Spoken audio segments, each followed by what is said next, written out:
Hello friends, welcome to R star 0.2তে সবাইকে স্বাগত। দেখো, আমি আজকে যে কথাটা বলবো যে তোমরা যে জন্যে ফর্মটা ফিল আপ করবে, কি তোমাদেরকে সেই জন্য পরীক্ষা দিয়ে আসতে হবে? A to Z সব কিছু বলবো, সঙ্গে থেকো। কাট অফ কত গিয়েছিল, ঠিক আছে, 2019 ভ্যাকান্সি কত, 2025 ভ্যাকান্সি কত, A to Z বলবো, সঙ্গে থেকো, ঠিক আছে। সো যারা চ্যানেলে নতুন অবশ্যই চ্যানেলটিকে সাবস্ক্রাইব করে দিও এবং ভিডিওটি শেষ পর্যন্ত দেখো। আর এই RRB গ্রুপ ডি তোমার মাধ্যমিক পাশে তোমরা ফর্মটা ফিল আপ করতে পারবে, ঠিক আছে। চলো স্টার্ট করা যাক। যেগুলো আমাদের বলা দরকার, দেখো জোন ওয়াইজ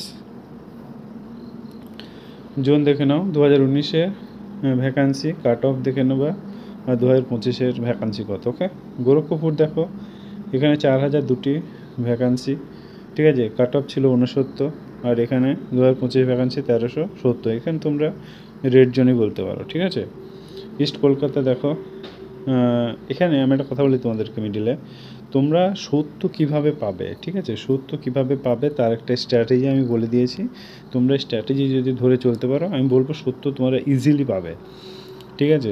চলো এবার যারা RRB গ্রুপ ডির জন্য পড়তে চাইছো, আমাকে অবশ্যই আমার কমেন্টে জানিও, কিংবা আমার হোয়াটসঅ্যাপ নম্বর, এই নম্বরে কন্ট্যাক্ট করে তোমরা জানাতে পারো, ঠিক আছে। চলো এবার ইস্ট কলকাতা দেখো। ইস্ট কলকাতার 2019-এ ভ্যাকান্সি ছিল 4914, কাট অফ গিয়েছিল 69.6। 2025-এ ভ্যাকান্সি হচ্ছে 1870।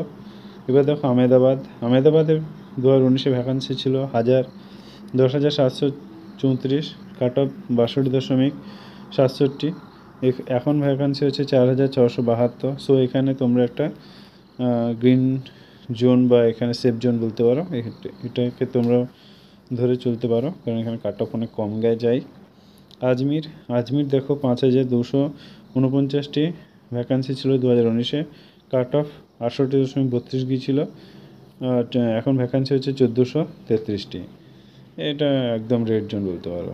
ব্যাঙ্গালোর দেখো, 7,167, তোমার কাট অফ গিয়েছিল 66.3, এবং তোমার এখন ভ্যাকান্সি হচ্ছে 503টি। এবার হচ্ছে ভোপালে 4,019টি ভ্যাকান্সি, কাট অফ গিয়েছিল 65.67, 16.14, এই 1614টি এখন ভ্যাকান্সি আছে। সো তোমরা যেখানে ইচ্ছা ফর্মটা ফিল আপ করতে পারো, যে জন্য ইচ্ছা।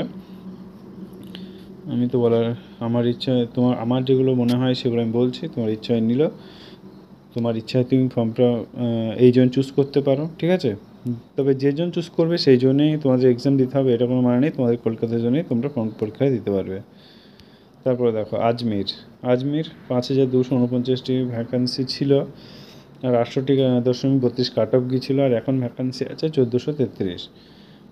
ব্যাঙ্গালোরে 7,167টি টোটাল ভ্যাকান্সি, 6.3 কাট অফ গিয়েছিল, আর 503টি এখন তোমাদের ভ্যাকান্সি আছে।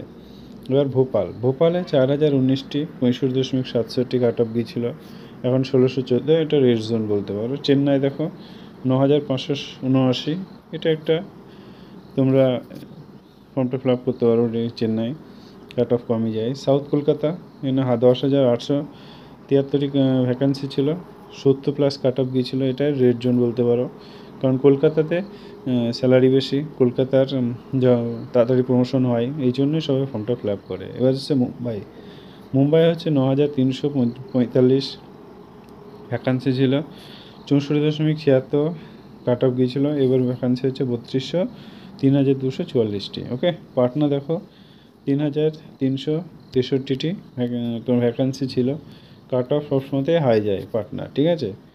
বিলাসপুরে এখানে কাট অফ 60.16। এই সিকান্দাবাদে তোমরা ফর্মটা ফিল আপ করতে পারো, এখানে 57.38 কাট অফ গিয়েছিলো, এখন ভ্যাকান্সি 1,642, ঠিক আছে। সো এই পর্যন্তই। যদি ক্লাসটি অবশ্যই ভালো লাগে, এটা সাবস্ক্রাইব করে দিও এবং বন্ধুদের সঙ্গে শেয়ার করো। Thank you, all the best.